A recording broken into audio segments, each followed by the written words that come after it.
आप सभी भाई-बहनों का सर्व कल्याण की ज्ञान कक्षा में एक बार फिर स्वागत है। आज की चर्चा में किसी भाई बंधु ने एक प्रश्न किया है, क्या हाथ की लकीरें मिटती नहीं? यूँ तो देखिए ये शब्द कुछ दार्शनिक स्थितियाँ हैं। हालाँकि उनका जो अभिप्राय यही था कि जो भाग्य में स्थितियाँ कर्मों की विशेष रूप से देखिए मनुष्य इन सभी स्थितियों से संबंधित प्रश्न तो तभी रखता है जब उसके जीवन में दुखों की स्थितियां बार बार जल्दी जल्दी आती रहती हैं।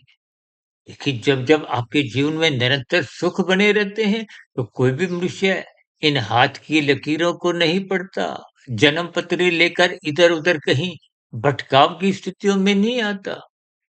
देखिए ये सभी स्थितियां सूक्ष्म स्तर पर जितनी जितनी आपको समझ में आएंगी, देखिए शास्त्रों में तो सभी स्थितियों को क्रमबद्ध ज्ञान पूर्वक तर्क पूर्वक समझाया गया कि हमारे तीन शरीर हैं।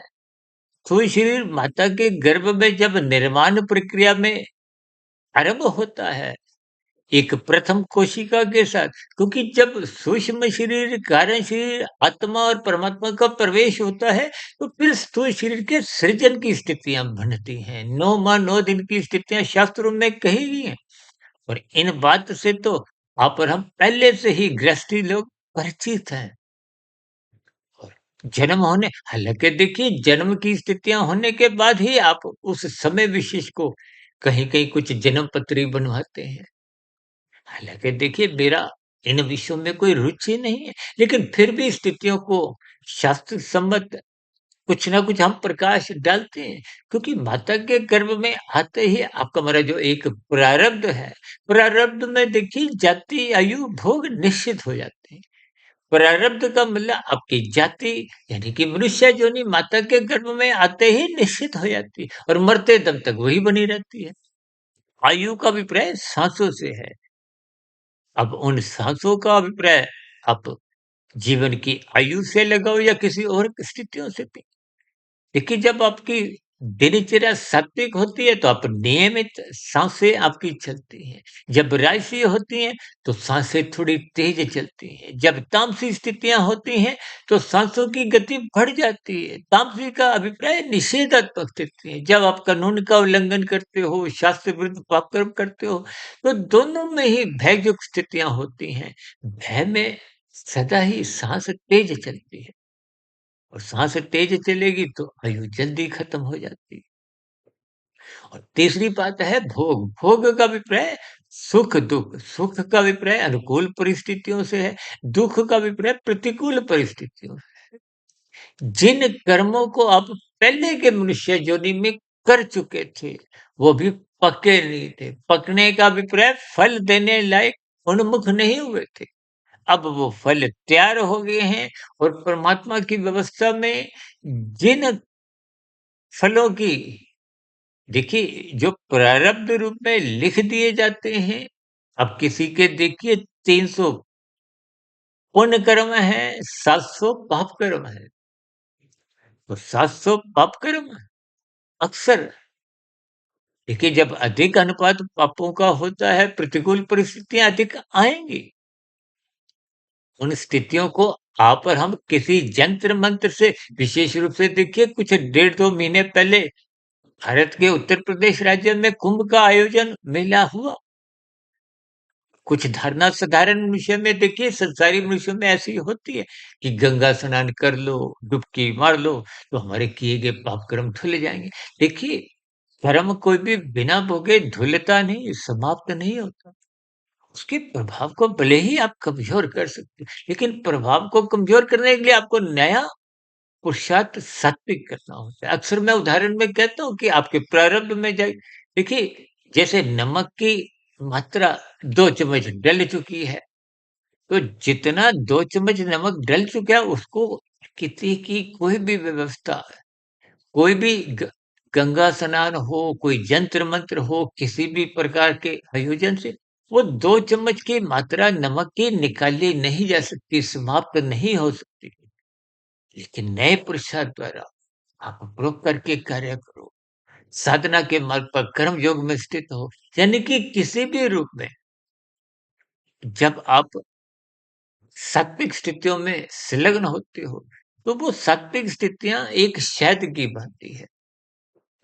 यानी कि उस 2 चम्मच नमक की मात्रा जो उस जल में थी, अब आप 2 चम्मच नहीं 4 चम्मच शहद डाल सकते हो। नए अच्छे कर्मों द्वारा, परोपकार के कार्यों द्वारा, कर्म योग में स्थित होते हुए, साधना करते हुए, किन्हीं भी कार्यों से देखिए आपने नए पुरुषार्थ द्वारा उस शहद की स्थिति को बढ़ाना है। वो 2 चम्मच, 4 चम्मच, 10 चम्मच आप जितना भी मिलाते रहो, तो वो पहले की जो 2 चम्मच की मात्रा है, उसका प्रभाव कमज़ोर पड़ जाता है।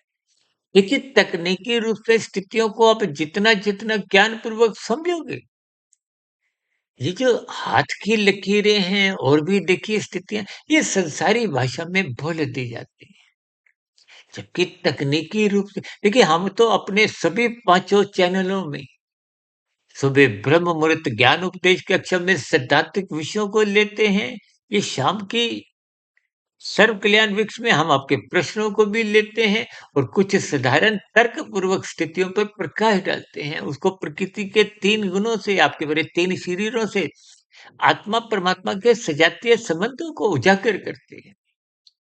यानी कि इन कर्मों की स्थितियों को आपको ज्ञान पूर्वक समझना है।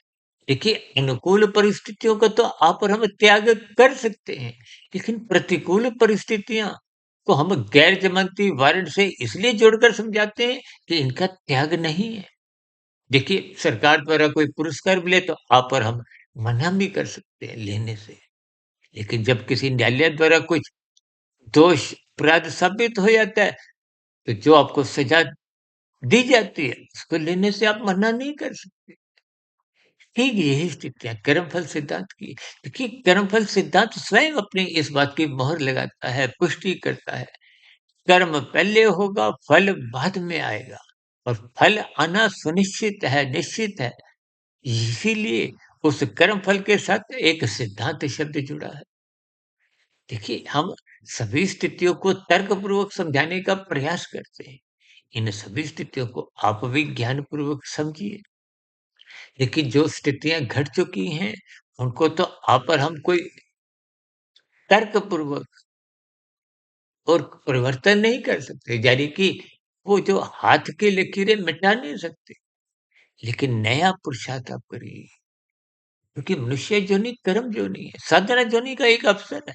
साधना का अभिप्राय क्या है? जब आप कर्म योग, ज्ञान योग, भक्ति योग, देखिए योग का अभिप्राय आप कर्म फल सिद्धांत की परिधि से बाहर हो जाते हो, तो परमात्मा के मार्ग पर चलने लगते हो। जब परमात्मा के मार्ग पर ही चलने लगते हैं, तो पहले के प्रारब्ध रूपी दुःख हो, सुख हो, वो आपको में बाधित नहीं करते, कोई बाधा उत्पन्न नहीं करते। क्योंकि अब आपका संसार को पाने का लक्ष्य ना होकर परमात्मा को पाने का एक लक्ष्य है और परमात्मा तो देखिए आनंद स्वरूप सत्ता है। इसलिए मिले हुए जीवन का सदुपयोग करें, परमात्मा के मार्ग पर चलें और परमात्मा के मार्ग पर चलने के लिए आपको श्रद्धापूर्वक सत्संग करना है, गुरु के प्रवचनों को सुनना है, शास्त्रों का स्वाध्याय करते रहना है और निरंतर ब्रह्म मुहूर्त में उठते रहना है, ताकि आपकी दिनचर्या अनुशासित हो, व्यवस्थित हो और परमात्मा के मार्ग पर चलने की आपकी जो एक स्वभाव है, संस्कार है, वो निरंतर बना रहे। ताकि आप और हम मरने के बाद कम से कम अधोगति की स्थितियों से भी बचे और आपका हमारा अगला जन्म, यदि मिले हुए जीवन में आप और हम मायातीत नहीं भी हो पाते, मोक्ष की स्थिति को प्राप्त नहीं हो पाते, तो कम से कम अगला मनुष्य जोनि सुनिश्चित माना जाता है। क्योंकि साधना करने का अवसर मनुष्य जीवन में है और साधना अपने इस जीवन में आरंभ करती है। इन सभी स्थितियों को अपने तर्कपूर्वक समझा। देखिए, परमात्मा तो न्यायकारी है। परमात्मा परम दयालु है। परम दयालु है तभी तो नीचे की जोनियों को भले ही वो कष्टमयी है, उनको अचेत रखा है ताकि उनको अपने दुखों का बोध नहीं हो। वो हमें सचेत रखा है ताकि आप सावधान रहें, छोटे से छोटा पाप कर्म भी नहीं करें। इन सभी स्थितियों को परमात्मा की प्रेरणा से, गुरुओं के आशीर्वाद से कुछ इस पर प्रकाश डाला है। हो सकता है मेरे समझाने में भी कुछ कमी हो, तो आपके नए प्रश्नों का, ये कोई सुझावों का मेरी कही गई बातों पे कोई शिकायत हो, तो आपकी शिकायतों का भी नीचे दिए गए एक कमेंट्स बॉक्स पे इन सभी प्रतिक्रियाओं का स्वागत है। चर्चा विशेष का यहीं विराम देते हैं। आप सभी भाई-बहनों का इस चर्चा विशेष को ध्यानपूर्वक, धैर्यपूर्वक और गंभीरतापूर्वक सुनने के लिए बहुत-बहुत धन्यवाद।